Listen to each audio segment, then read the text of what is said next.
దేవుని ప్రియమైన బిడ్డలారా, ప్రభువైన యేసుక్రీస్తు వారి నామంలో మీ అందరికీ నా హృదయపూర్వకమైన వందనాలు చెల్లిస్తున్నాను. ఈ యొక్క మీడియా ద్వారా దేవుని వాక్యాన్ని ఆలకిస్తున్నా మిమ్మల్ని దేవుడు బహుగా దీవించునుగాక.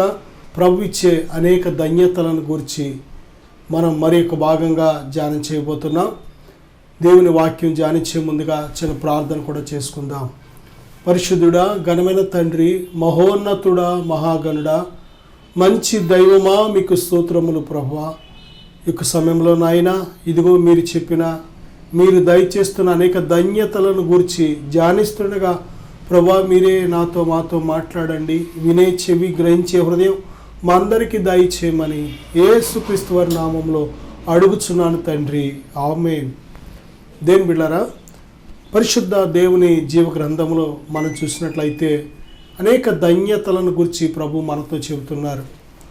అందులో కొన్ని ధన్యతలు మనం ధ్యానం చేసినట్లయితే మత్తయి సువార్త 5వ అధ్యాయం 3వ వచనంలో, ఆత్మ విషయమై దీనులైన వారు ధన్యులు, పరలోక రాజ్యము వారిది.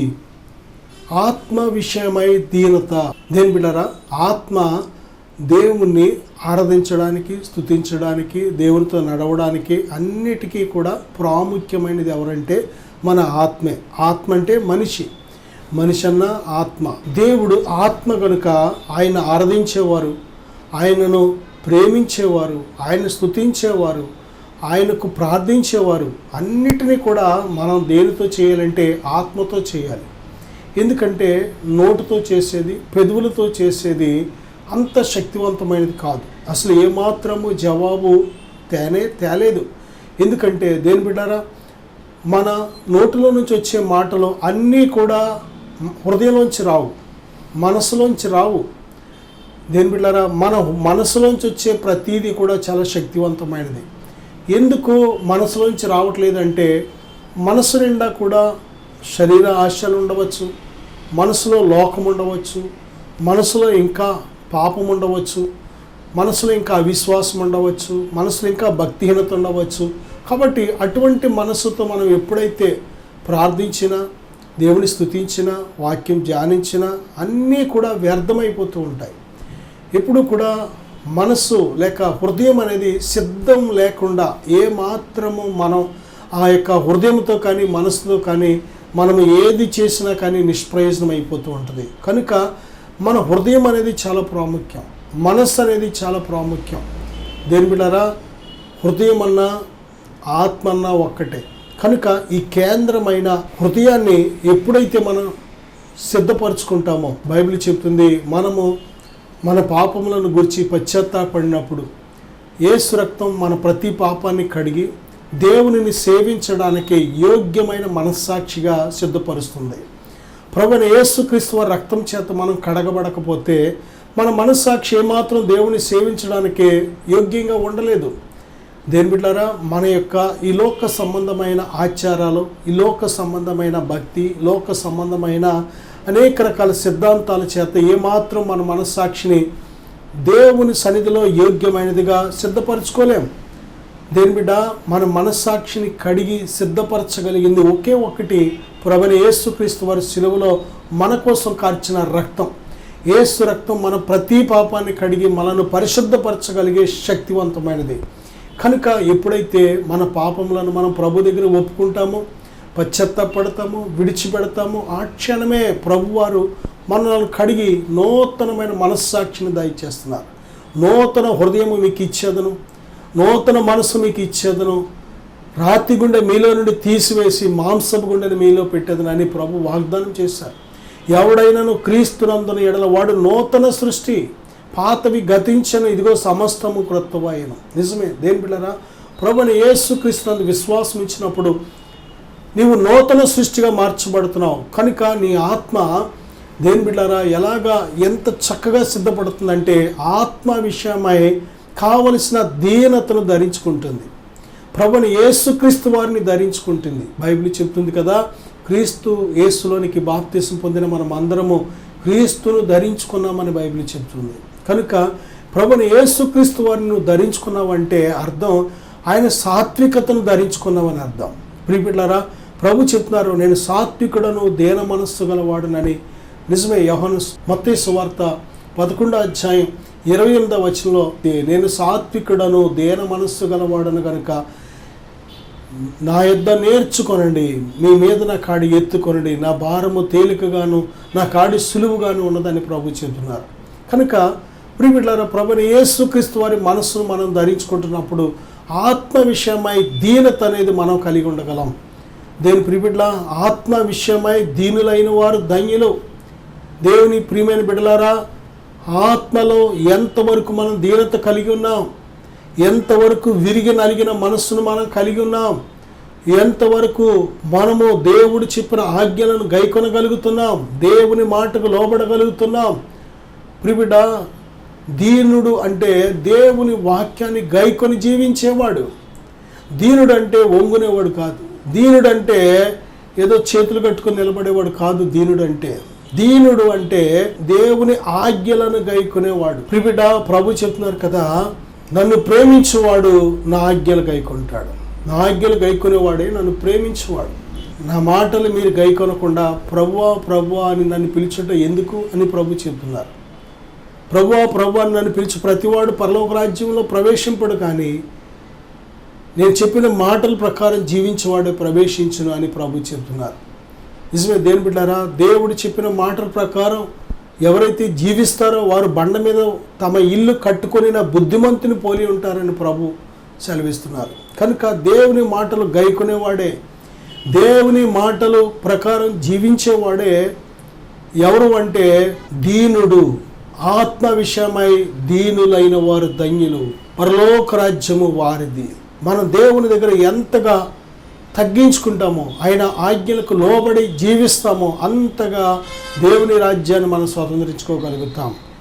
ప్రియబిడ్డలారా, మత్తయి సువార్త 5వ అధ్యాయం 4వ వచనంలో చూస్తే, దుఃఖపడువారు ధన్యులు, వారు ఓదార్చబడుదురు. దుఃఖపడువారు ధన్యులు. నిజమే. దుఃఖము ఎందుకు దుఃఖం?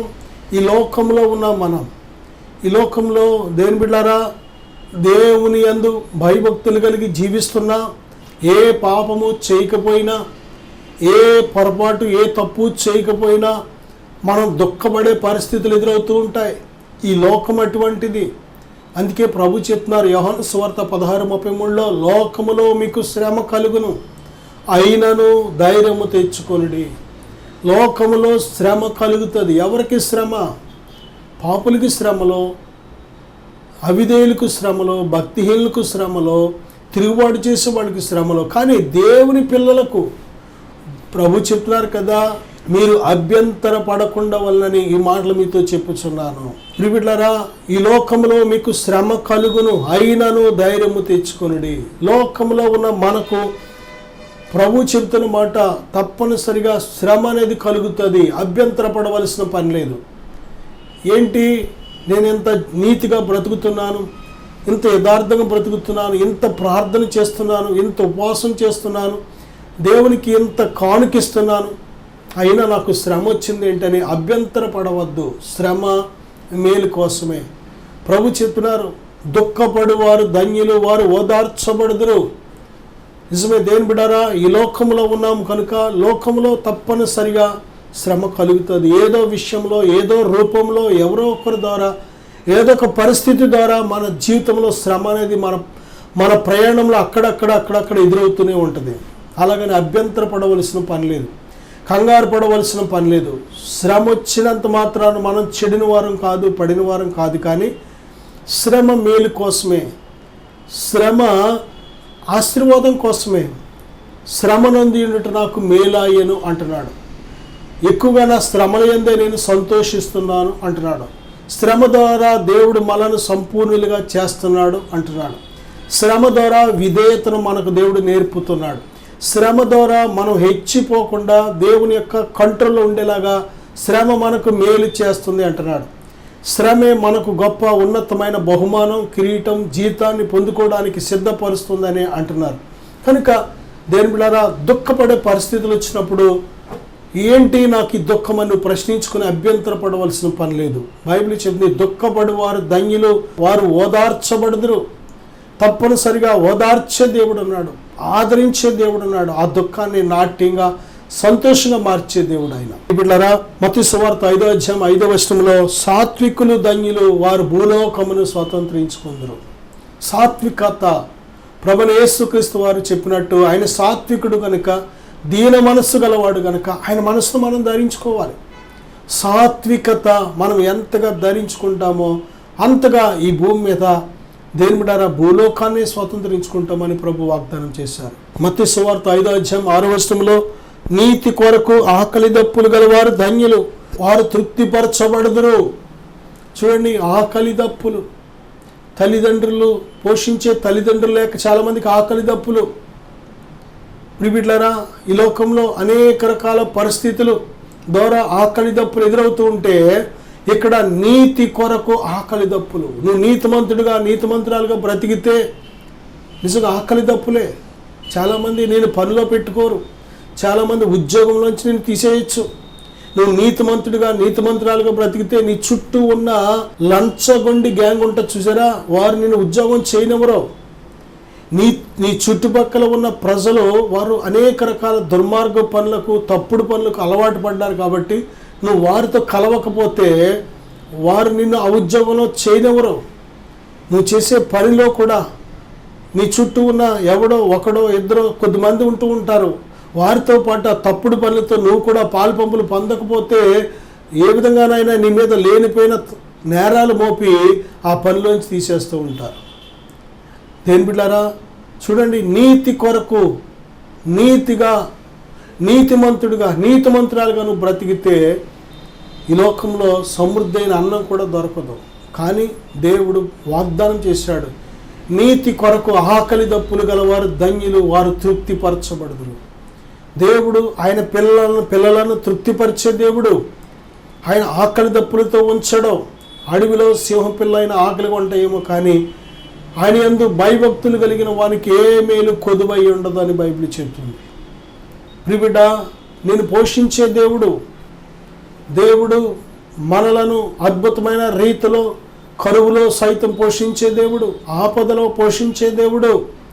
అన్ని పరిస్థితుల్లో కూడా సమృద్ధినిచ్చి మంచి గోధుమ పంటతో సమృద్ధితో నింపే దేవుడు ఆయన. నా సహోదరుడా, సహోదరి, దేవుని ప్రేమను దేవుని కనికరాన్ని నువ్వు ఒకళ్ళు అర్థం చేసుకోక, దేవుని యొక్క సన్నిధిని అర్థం చేసుకోక ఒకళ్ళు పొరపాటు పడుతున్నావేమో, నేను ఎంత నీతిగా బ్రతికి ఇబ్బందులు పడుతున్నాను, ఎందుకు ఈ నీతి అని అభ్యంతరపడుతున్నావా?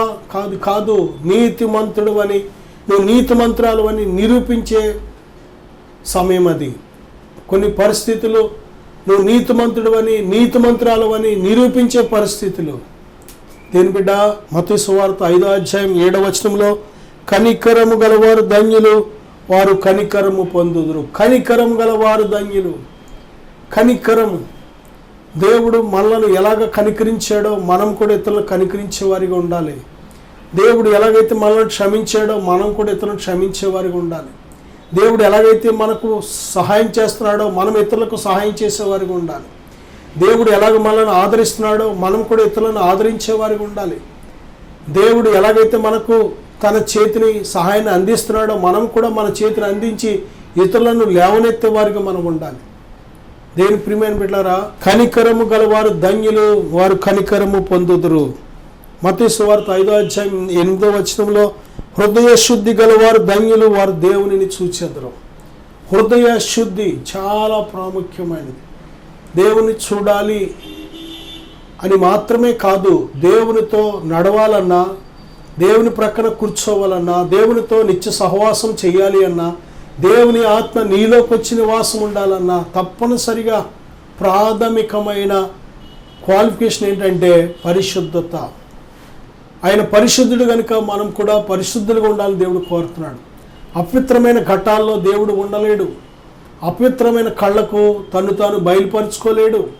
నువ్వు దేవుని చూడాలంటే నువ్వు అపవిత్రంగా బ్రతుకుతూ దేవుని చూడలేవు. అపవిత్రమైన కళ్ళు కలిగి, అపవిత్రమైన హృదయం కలిగి, అపవిత్రమైన ఆలోచనలు పెట్టుకుని దేవా నువ్వు ఉంటే నాకు కనబడు, దేవుడా నాతో మాట్లాడంటే దేని బిడ్డారా, నీలాంటి నాలాంటి నరుడు కాదు ఆయన. ఆయన మహాపరిశుద్ధుడైన దేవుడు. ఆయన మహోన్నతమైన మహిమ కలిగిన స్థలములో నివసించే దేవుడు ఆయన. ఆయన ఎవరి దగ్గర నివాసం చేయడానికి వస్తున్నాడో తెలుసా? విరిగి నలిగిన మనస్సు గల వారి యొద్ద నివాసం చేయడానికి వస్తున్నాడు. దేని బిడ్డారా, ఎవడు దీనుడై వణుకుతూ ఉంటాడో వానినే దృష్టిస్తున్నాడు. ఎవరు ప్రాణాత్మ దేహాల్లో పరిశుద్ధులుగా ఉంటారో వారిలోకి వచ్చి నివాసం చేస్తున్నాడు. పరిశుద్ధత అనేది దేవుడు కోరుకునే చాలా ప్రాముఖ్యమైన అంశం. మన చూపులో పరిశుద్ధత కావాలి, మన మాటల్లో పరిశుద్ధత కావాలి, మన వినికిడిలో వినేవి కూడా పరిశుద్ధమైన మాటలు వినాలి, కానీ అపవిత్రమైనవి వినకూడదు, అపవిత్రమైనవి చూడకూడదు, అపవిత్రమైన మాటలు నీ నోట రాకూడదు, అపవిత్రమైన మార్గంలో నీ ప్రయాణం వెళ్ళకూడదు. దేని బిడ్డారా, దేవుడు నిన్ను లోకంలో నుంచి పిలుచుకున్నాడు, ప్రత్యేకించుకున్నాడు కనుక ఈ పిలుపుకు తగినట్లు నువ్వు బ్రతకాలి. హృదయ శుద్ధి అనేది చాలా ప్రాముఖ్యం. శరీరాన్ని నువ్వు 100 సార్లు స్నానం చేసినా దేవుని చూడలేవు, కానీ ఎప్పుడైతే విరిగి నలిగిన హృదయాన్ని ప్రభు పాదాల చెంత కొమ్మరిస్తావో, ప్రభువా నేను పాపిని, నన్ను క్షమించు అని దేని బిడ్డ నీ యొక్క అవిధేయతను, నీ గతకాల జీవితాన్ని అంతటిని కూడా దేవుని దగ్గర ఒప్పుకొని పశ్చాత్తాపడతావో, యేసు రక్తం నీ ప్రతి పాపాన్ని కడిగి నీ హృదయాన్ని పరిశుద్ధపరుస్తుంది, నీ హృదయాన్ని ఒక నూతనమైన హృదయంగా మారుస్తుంది. ప్రభువైన యేసుక్రీస్తు వారి రక్తం. నువ్వు దేవుని చూడగలవు, దేవునితో మాట్లాడగలవు, దేవునితో నడవగలవు. ఈ కడవరి దినాల్లో దేవుడు తన వాక్యము ద్వారా మాట్లాడుతున్నాడు. తన కుమారుడైన ప్రభువైన యేసుక్రీస్తు వారి నోటి నుంచి వచ్చిన ప్రతి వాక్యము ద్వారా మాట్లాడుతున్నాడు. ఒక్క విషయం కాదు, మన బ్రతుకుకి అంతటికి కావలసిన ప్రతి విషయాన్ని గురించి దేవుడు మాట్లాడుతున్నాడు. మనము దేవుని వాక్యాన్ని తెరిచి విశ్వాస హృదయంతో, పరిశుద్ధమైన హృదయంతో, భయభక్తులు కలిగి వాక్యాన్ని ఎప్పుడైతే ధ్యానించడం ప్రారంభిస్తామో, వాక్యము ద్వారా సూటిగా తేటగా దేవుడు మాట్లాడే దేవుడు. కొన్నిసార్లు నిన్ను బలపరచడానికి కళల ద్వారా, దర్శనాల ద్వారా దేవుడు మాట్లాడే దేవుడు. దేని బిడ్డారా, సేవకుల ద్వారా, దైవజనులు దేవుని వాక్యాన్ని అందిస్తున్నప్పుడు వాక్యం ద్వారా దేవుడు మాట్లాడే దేవుడు. మనము సిద్ధంగా ఉండాలి, వినుటకు వేగిరపడే వారిగా ఉండాలి. దేని బిడ్డ, మన హృదయాలు ఎప్పుడైతే శుద్ధి చేసుకొని దేవుని సన్నిధిలో గడపడానికి సిద్ధపరచుకుంటామో, దేవుడు దర్శించే దేవుడు, ఆశ కలిగిన ప్రాణాన్ని తృప్తిపరిచే దేవుడు. ఆయన పిల్లలకు ఆయన దూరంగా ఉండే దేవుడు కాదు, తన్ను తాను బయలుపరుచుకుంటున్న దేవుడు. నా సహోదరుడా, ఆదికాండం నుంచి మనం చూసినట్లయితే ఎంతమందిని దేవుడు దర్శించాడు, ఎంతమందికి తను తాను బయలుపరుచుకున్నాడు, ఎంతమందితో దేవుడు మాట్లాడాడు. ఈరోజు వరకు దేవుడు సజీవుడు, ఆయన సజీవుడుగా ఉన్నాడు కనుక ప్రతి బిడ్డ అంటే ఆయనకు చాలా ప్రేమ కనుక ఆయన ఎవరిని ఏ రీతిలో దర్శించాలో, ఎప్పుడు దర్శించాలో, ఎక్కడ దర్శించాలో, ఏ పరిస్థితిలో దర్శించాలో ఆయనకంటూ ఒక ప్రణాళిక ఉంటుంది. నువ్వు ఆయన ఆలోచనలో ఉన్నావు, ఆయన ప్రణాళికలో ఉన్నావు. దేవుడు నిన్ను దర్శించాలని ఆశపడుతున్నాడు. నీ హృదయాన్ని పరిశుద్ధపరుచుకొని సిద్ధంగా ఉండు. మత్తయి సువార్త 5వ అధ్యాయం 9వ వచనంలో, సమాధానపరచువారు ధన్యులు, వారు దేవుని కుమారులు అనబడదురు. దేవుడు సమాధానానికి కర్త కానీ అల్లరికి కర్త కాడు.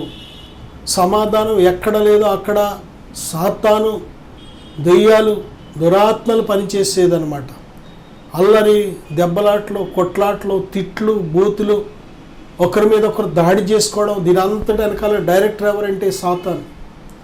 తగ్గింపు, క్షమించడం, సమాధానపడడం, మళ్ళీ తిరిగి ప్రేమ కలిగి మాట్లాడుకోవడం, దీని వెనకాల కర్త ఎవరంటే దేవుడు. దేవుడు సమాధానానికి కర్త, నీతికి కర్త, క్షమాపణ గుణానికి కర్త ఆయన దేని బిడ్డలారా. కనుక దేవుని యొక్క మనస్సు కలిగి మనం ఎప్పుడైతే తగ్గించుకుంటామో, దేవునికి అప్పగిస్తామో, దేవునికి మన సమస్యను అప్పగిస్తామో, దేవుడు మంచి న్యాయకర్త, తీర్పు తీర్చేది దేవుడు, మనం కాదు. శిక్షించేది దేవుడు, మనం కాదు. మనము దాడి చేయడానికి ఎప్పుడైతే ముందుకు వెళుతూ ఉంటామో, పగ తీర్చుకోవడానికి మనం ముందుకు వెళుతూ ఉంటామో, అదంతా కూడా మనం సాతానికి చోటిస్తున్నాం లెక్క. మన భవిష్యత్తుకి అడ్డుబండలో వేసుకున్నామని అర్థం. దేని బిడ్డలారా, దేవుని ప్రేమ అనేకమైన పాపములను క్షమిస్తుంది. దేవుని ప్రేమ ఓర్చుకుంటుంది, దేవుని ప్రేమ క్షమిస్తుంది, దేవుని ప్రేమ నమ్ముతుంది, దేవుని ప్రేమ తాళుకుంటుంది, దేవుని ప్రేమ అపకారాన్ని మనసులో ఉంచుకోదు. దేవుని ఆత్మ ద్వారా దేవుని ప్రేమ మన హృదయాల్లో కుమ్మరించబడినప్పుడు ఈ ఉన్నతమైన గుణాలు మనం కలిగి ఉంటున్నాం. కనుక సమాధానాన్ని నిత్యము మనం మెయింటైన్ చేయగలుగుతాం. అందరితో సమాధానంగా ఉండాలి. దేని బిడ్డారా, తల్లి తండ్రితో సమాధానంగా ఉండాలి. పిల్లలు తల్లి తండ్రిని బాధపెట్టి తల్లిదండ్రికి దూరమయ్యి ఏమీ వర్ధలలేరు. కనుక తల్లి తండ్రిని ఎప్పుడైతే నువ్వు సమాధానంగా వారితో ఉంటావో అది నీకు మంచిది. భార్య భర్త ఒకరికొకరు సమాధానంగా ఉండాలి. దేని బిడ్డారా, వారిద్దరు ఒక్క శరీరంగా ఉండాలని, ఒక్కరిగా ఉండాలని దేవుడు ఆశపడ్డాడు. వారు వేరువేరుగా ఉండడం మంచిది కాదు, వారు ఒక్కరిగా ఉండడం మంచిదని దేవుడు ఆశపడ్డాడు. కనుక ఆయన చిత్తం ఎప్పుడు నెరవేరుతుందంటే సమాధానంగా ఉన్నప్పుడే. సాతాను ఏం చేస్తాడంటే భార్యాభర్త మధ్య ప్రతి విషయం గురించి గలిబిలి అడావుడి చేస్తూ ఉంటాడు, మనస్పర్ధలు తీసుకొస్తూ ఉంటాడు.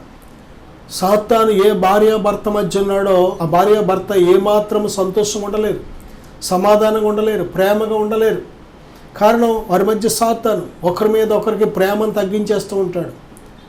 పెళ్ళైనప్పుడు ఎంతో అందంగా కనిపించింది భార్య, కానీ కొద్ది కాలానికి సాతాను గడు పట్టేయడం వల్ల ఆ భర్తకి ఆవిడ దెయ్యంలాగా కనిపిస్తుంది, వికృతంగా కనిపిస్తుంది.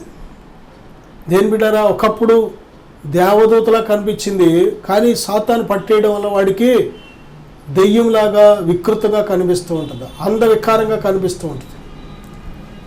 దేని బిడ్డారా, ఒకప్పుడు ఆ భర్త ఎలా కనిపించాడంటే హీరోలాగా కనిపించాడు, ఈవిడికి అందంగా సౌందర్యంగా కనిపించాడు. కానీ దెయ్యం పట్టేయడం వల్ల ఆ భర్త అందం ఇప్పుడు చాలట్లేదు, ఆ భర్త పెద్ద అందంగా లేడు. కారణం దెయ్యం పట్టేసింది, ఆ భార్యకు దెయ్యం పట్టేసింది. కనుక ఆ భర్త మీద ఉన్న ప్రేమ చచ్చిపోతూ ఉంటుంది. వాడికి కూడా కొన్నిసార్లు దెయ్యం పట్టేసింది కనుక ఆ భార్య మీద ఉన్న ప్రేమ చచ్చిపోతూ ఉంటుంది. దేవుడు ప్రేమకు కర్త. ఆయన ప్రేమ మన హృదయాల్లో ఆయన ఆత్మ ద్వారా కుమ్మరిస్తున్నాడు. కనుక ఆయన ప్రేమను కలిగినప్పుడు కడ వరకు ప్రేమించే భర్తగా, ప్రేమించే భార్యగా ఉంటావు. నా సహోదరుడా, సహోదరి, నీ జీవితంలో నువ్వు నేర్చుకోవాల్సిన గొప్ప పాఠం ఏమిటంటే సమాధానంగా ఉండాలి. దేవునితో సమాధానంగా ఉండేవాడు తల్లిదండ్రులతో సమాధానంగా ఉంటాడు. దేవునితో సమాధానంగా ఉండేవాడు తన భార్యతో సమాధానంగా ఉంటాడు. దేవునితో సమాధానంగా ఉండే భార్య తన భర్తతో సమాధానంగా ఉంటుంది. దేవునితో సమాధానంగా ఉండేవారు రక్త సంబంధులతో కూడా, అన్నదమ్ములు అక్క చెల్లెలతో కూడా సమాధానంగా ఉంటారు. దేవునితో సమాధానంగా ఉండేవారు మన చుట్టూ ఉన్న సమాజంతో, ఇరుగు పొరుగుతో సమాధానంగా ఉండాలి. దేని బిడ్డారా, సమాధానం లేకపోతే ఈ భూమి మీద నువ్వు బ్రతకలేవు. అభ్యంతరాలు వస్తాయి, తప్పనిసరిగా వస్తాయి. కానీ దేవుని ప్రేమతో నువ్వు ముందుకు వెళ్ళాలి, జయించాలి, నువ్వు జీవించాలి. ప్రతిరోజు యుద్ధమే. ఒకరోజు ప్రభు కోసం బ్రతికావంటే ఒక 24 గంటలో ఒకరోజు దేవుని కోసం నువ్వు జయ జీవితాన్ని జీవించావన్నమాట. దేని బిడ్డ, ప్రతి క్షణము కూడా మనం ప్రభు కోసం నిలబడాలి. సాతానుగాడు ఒక్క క్షణం చాలు మనల్ని పడగొట్టడానికి. 23 గంటలో బ్రతికి చివరి గంటలో పడిపోవచ్చు. చాలా జాగ్రత్త. వారానికి 6 రోజులు బ్రతికి చివరి రోజులో ఒక్కరోజు పడగొట్టేయచ్చు సాతాను. నెలకి 29 రోజులు బ్రతికి దేవుడి కోసం ఒక్క రోజులో పడగొట్టేయచ్చు సాతాను. చివరికి 30 రోజులు, 365 రోజుల్లో 364 బ్రతికి ఒక్కరోజు చాలు పడగొట్టేయడానికి, ఒక్క క్షణం చాలు. చాలా జాగ్రత్త. మన విరోధైన అపవాది గర్జించు సింహం వలె ఎవరిని మృంగుదునా అని తిరుగుతున్నాడు. కనుక మెలకువ కలిగి మనం ఉండేవారికి ఉండాలి. మెలకువ కలిగిన ఆత్మీయ జీవితాలు కలిగి ఉండేవారికి మనం ఉండాలి. నా సహోదరుడా, సహోదరి, సమాధాన పరచువారు ధన్యులు. సమాధానపరచాలి మనం. చాలా చోట్ల ఎవరైనా ఇద్దరు దెబ్బలాడుకుంటున్నారు అనుకోండి, గొడవ జరుగుతుంది అనుకోండి, ఇంకొకరు వచ్చారనుకోండి, ఇంకొక వ్యక్తి వారి మధ్యకు వస్తే ఆ గొడవ ఇంకా పెరిగిపోతూ ఉంటుంది, ఇంకా రెచ్చిపోతూ ఉంటారు. కారణం వారు ఒక పెట్రోల్ లాగా పనిచేస్తూ ఉంటారు. కానీ సమాధానపరిచే దేవుని పిల్లలు ఎవరైనా వచ్చారనుకోండి, ఆ గొడవ అలాగ సద్దుమణిపోతుంది. కారణం దేవుని పిల్లలతో దేవుని ఆత్మ నివాసం చేస్తూ ఉంటారు కనుక. పరిశుద్ధాత్మ దేవుడు సమాధానానికి కర్త. భార్య భర్త మధ్య దేవుడు ఉండాలి, ఉంటేనే సమాధానకరంగా బ్రతకగలుగుతారు. ఏదో ఒక విషయంలో అభ్యంతరాలు వస్తాయి.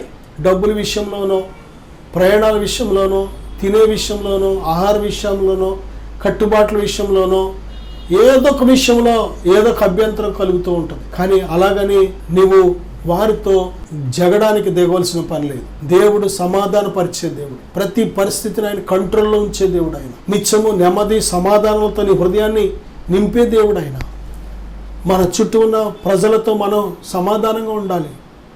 ఈ లోకానికి వచ్చినప్పుడు మనం ఏమీ తీసుకొని రాలేదు. ఈ లోకం విడిచిపెట్టినప్పుడు ఏమీ కొనిపోం. ఈ లోకంలో మన స్టేటస్ని బట్టి, మనకు కలిగిన ఆస్తిపాస్తులను బట్టి, మన యొక్క చదువులు, తెలివితేటలు, అందచందాలను బట్టి హెచ్చించుకొని విర్రవీగవలసిన పని లేదు. ఎందుకంటే నాశనానికి ముందు గర్వం వస్తూ ఉంటుంది. గర్వం వచ్చిందంటే కొద్ది కాలంలో నువ్వు పడిపోతున్నావు అని అర్థం. దేని బిడ్డ, మనం ఎంతగా తగ్గించుకుంటామో, దేవుని ప్రేమ కలిగి ఉంటామో అంతగా సమాజంలో క్షేమకరంగా బ్రతుకుతాం. మనతో పరిచయస్తులు మనల్ని బట్టి అంతగా సంతోషిస్తూ ఉంటారు, ఆనందిస్తూ ఉంటారు. మనం అనేకులకు ఆశీర్వాదకరంగా, దీవెనకరంగా ఉంటాం. ప్రియుడ, సమాధానపరచువారు ధన్యులు, వారు దేవుని కుమారులను పడతారు. దేవుని పిల్లల లక్షణం ఏంటంటే వారు సమాధానంగా ఉంటారు, ఇతరులను కూడా సమాధానకరంలోకి నడిపిస్తూ ఉంటారు. సమాధానం, దేవునితో సమాధానం ఉండేవాడు మనుషులతో సమాధానంగా ఉంటాడు. మనుషులతో సమాధానం లేకుండా దేవునితో సమాధానంగా ఉండలేవు. దేవునితో సమాధానంగా ఉండేవాడు మనుషులతో సమాధానంగా ఉంటాడు. మనుషులతో సమాధానంగా ఉన్నవాడు దేవునితోనూ సమాధానంగా ఉండాలి. మనుషులందరితో సమాధానంగా ఉండి నువ్వు దేవునితో సమాధానం లేకపోతే దేవుని రాజ్యం వెళ్ళలేవు. లోకమంతా మంచి పేరు తెచ్చుకుంటావు, మంచి ఘనత తెచ్చుకుంటావు, కానీ దేవుని దగ్గర నువ్వు మెప్పు పొందాలి అంటే, దేవుని దగ్గర నువ్వు యోగ్యుడు అని, యోగ్యురాలు అని అనిపించుకోవాలంటే దేవునితో సమాధానం కలిగి ఉండాలి. దేవునికి విరోధమైనది ఏదైనా నువ్వు పాపం చేసినట్లయితే మొదటగా అవి క్షమించబడాలి. తప్పిపోయిన కుమారుడు తండ్రి దగ్గరికి వచ్చినప్పుడు చెప్పిన మాట ఏంటో తెలుసా? తండ్రి, నేను పరలోకమునకు విరోధముగాను నీ ఎదుటను పాపం చేశాను. నిజమే దేని బిడ్డారా, మనము ఈ భూమి మీద ఏదైనా ఒక పాపం చేస్తున్నామంటే పరలోకానికి విరోధంగా చేస్తున్నాం, దేవుని ఎదుటే చేస్తున్నాం. చూచుచున్న దేవుడు ఆయన ఎల్లప్పుడూ వింటున్నాడు, చూస్తున్నాడు, గమనిస్తున్నాడు. మనం బుద్ధిహీనులుగా దేవుడు లేడనుకొని చేసేస్తున్నాం. కానీ దేని బిడ్డారా, దేవుని ఎదుట చేస్తున్న ప్రతి పాపానికి లెక్క చెప్పాలి. మనం కళ్ళు మూసుకున్నా దేవుడు కళ్ళు తెరిచి ఉంచుతాడు. మనం చెవులు మూసుకున్నా దేవుడు వింటూ ఉంటాడు. జాగ్రత్త. మనం మాట్లాడే ప్రతి మాటను గురించి దేవునికి లెక్క చెప్పాలి. మన నడక, మన పడక, మన కూర్చోవడం, అన్ని విషయాల గురించి దేవుడు లెక్క అడుగుతాడు. జాగ్రత్త. దేని బిడ్డలారా, సమాధానకరమైన జీవితాన్ని జీవిద్దాం. ఇటువంటి గొప్ప సమాధానకరమైన జీవితాన్ని దేవుడు మనకు దయచేయునుగాక. నీకోసం చిన్న ప్రార్థన చేయాలని ఆశపడుతున్నాను. తండ్రి, ఈ ధన్యతలు బిడ్డలకు దయచేయండి ఆయన. ప్రభువా, ఏమేమి ధన్యతలు మేము ధ్యానించామో ఈ ధన్యతలన్నీ నీ బిడ్డలు అనుభవించడానికి సహాయం దయచేయండి. నీ గొప్ప కృపను కుమ్మరింపచే ప్రభువా, దీవించమని, ధన్యకరమైన జీవితాలకు నీ బిడ్డలు నడిపించమని, నీ ఉన్నతమైన దీవెన ఆశీర్వాదాలతో నింపమని తండ్రి, మీ నామములో బిడ్డల పక్షంగా ప్రార్థిస్తూ ఈ ప్రార్థన అడిగి వేడుకొనుచున్నాను తండ్రి. ఆమేన్. God bless you.